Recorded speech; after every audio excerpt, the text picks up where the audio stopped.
হামের প্রাদুর্ভাবে নাকাল সারা দেশ। পটুয়াখালীতে প্রতিদিনই ভর্তি হচ্ছে হাম উপসর্গে আক্রান্ত শিশুরা। এ বিষয়ে বিস্তারিত জানাতে পটুয়াখালী থেকে আমাদের সঙ্গে যুক্ত হচ্ছেন রিপোর্টার মনির হোসেন বাদল। সরাসরি যাচ্ছি তার কাছে। পটুয়াখালীতে কিন্তু দিন দিন হামের যে প্রাদুর্ভাব রয়েছে, প্রাদুর্ভাব কিন্তু বেড়েই চলেছে। পটুয়াখালী মেডিকেল কলেজ হাসপাতালে কিন্তু আজকে আমরা দেখেছি যে পটুয়াখালী মেডিকেল কলেজ হাসপাতালে কিন্তু হামের জন্য একটি আলাদা ওয়ার্ড করা হয়েছে। এই ওয়ার্ডে কিন্তু এখন বর্তমানে ২০টি বেড রয়েছে। ২০টি বেডের ভিতরেতে কিন্তু আজকে কিন্তু আমরা দেখেছি ৬৭ জন রোগী কিন্তু চিকিৎসা নিচ্ছেন। আর এই যে ৬৭ জন রোগীর চিকিৎসা নিচ্ছেন ২০টি বেডের বিপরীতে এর কিন্তু বেশিরভাগই রোগী কিন্তু দেখেছি যে মেঝেতে কিন্তু তারা চিকিৎসা নিচ্ছেন। এতে যারা অভিভাবক বা স্বজনরা আসছেন তারা কিন্তু আসলে একটি ভোগান্তির মধ্যে পড়েছেন। যেহেতু একটি বেডে কিন্তু ২ থেকে ৩ জন শিশু চিকিৎসা নিচ্ছে। আর যেহেতু ছোট, ছোট শিশুরা এই যে হামের জন্য চিকিৎসা নিচ্ছেন এতে এক বেডে ২-৩ জন থাকা আর মায়েদের থাকা এতে কিন্তু আ চিকিৎসক যারা দিচ্ছে তাদের সমস্যা হচ্ছে একদিকে, আর অপরদিকে যারা চিকিৎসা নিচ্ছেন তাদেরও সমস্যা হচ্ছে। তবে পটুয়াখালী জেলায় এ পর্যন্ত কোনো হামের এ পর্যন্ত কোনো মৃত্যু হয় নাই। তবে পটুয়াখালী জেলায় এ পর্যন্ত প্রায় আজকে আমরা এখন পর্যন্ত তথ্য জানতে পেরেছি যে ১২৪ জন জেলায় মোট চিকিৎসা নিচ্ছেন। এর ভিতর কিন্তু পটুয়াখালী মেডিকেল কলেজেই চিকিৎসা নিচ্ছেন ৬৭ জন। আর এখান থেকে যদি বেশি জন যদি রোগীর যদি বেশি সমস্যা হয়ে থাকে তাদেরকে বরিশাল অথবা ঢাকা পাঠানো হচ্ছে।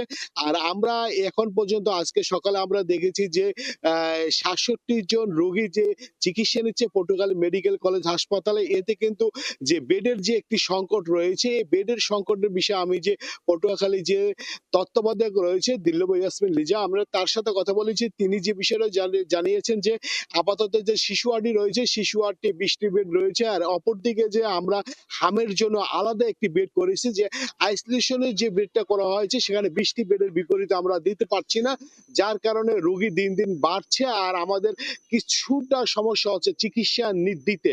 আর যেহেতু পটুয়াখালী মেডিকেল কলেজে ৫০০ শয্যা একটি হসপিটাল রয়েছে, এই ৫০০ শয্যা হসপিটালটি এখনো চালু হয়নি। এটি চালু হলে আর এই সমস্যাটা থাকবে না বলে তিনি আমাদেরকে নিশ্চিত করেছেন।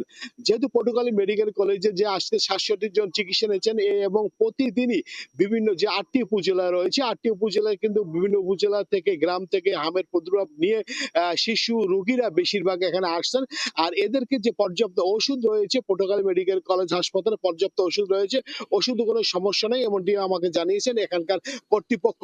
তবে একটি বিষয় কিন্তু সবাই কিন্তু বিষয়টা অভিযোগ করছেন যে যারা অভিভাবক ও স্বজনরা আসছেন যেহেতু হামের ছোট ছোট বাচ্চারা এখানে চিকিৎসা নিচ্ছেন, এই চিকিৎসা নিতে এখানে যে পটুয়াখালী যে ৪ তলায় যে নতুন আইলিশ যে নতুন যে একটি ওয়ার্ড করা হয়েছে এই ওয়ার্ডে কিন্তু আসলে ২০টি বেডে কোন রকম সম্ভব নয় শিশুদের চিকিৎসা দেওয়ার জন্য। কারণ একটি বেডে ২ জন ৩ জন শিশু চিকিৎসা নেওয়া আসলে একটি সমস্যা হয়ে দাঁড়িয়েছে। আর অপরদিকে শিশুদের কিন্তু মেঝেতে কিন্তু চিকিৎসা নিতে হচ্ছে। কারণ বেশিরভাগই শিশু আমরা দেখেছি যে শিশুদের যদি বেডে রাখা হচ্ছে তাহলে হয়তো মায়েদের বিছানায় শুতে হচ্ছে। এদের কিন্তু শিশুদের কিন্তু আরেকটি সমস্যা সৃষ্টি হচ্ছে। দেখা যাচ্ছে যে যদি শিশুরা বেডে থাকে তাহলে হয়তো দেখা যাচ্ছে যে মায়েরা নিচে ঘুমালে হয়তো অনেক শিশু বেড থেকে নিচে পড়ে যাচ্ছে। এদিকে অসুস্থ শিশু কিন্তু আরো অসুস্থ হয়ে পড়ছে। তাই এখানকার যে যারা অভিভাবকরা আসছেন তারা কিন্তু একটি বলছেন যে বেড সংখ্যা বাড়ানোর জন্য। এদিকে হাসপাতাল কর্তৃপক্ষ বলছে খুব শীঘ্রই তাদের যেভাবে হামের প্রাদুর্ভাব বাড়ছে তাতে বেডের সংখ্যা তাদেরও চিন্তা ভাবনা আছে বাড়ানোর জন্য। এই ছিল পটুয়াখালী মেডিকেল কলেজ হাসপাতাল থেকে আমার কাছে হামের প্রাদুর্ভাবের রোগীর সর্বশেষ। সরাসরি যুক্ত ছিলাম পটুয়াখালীতে।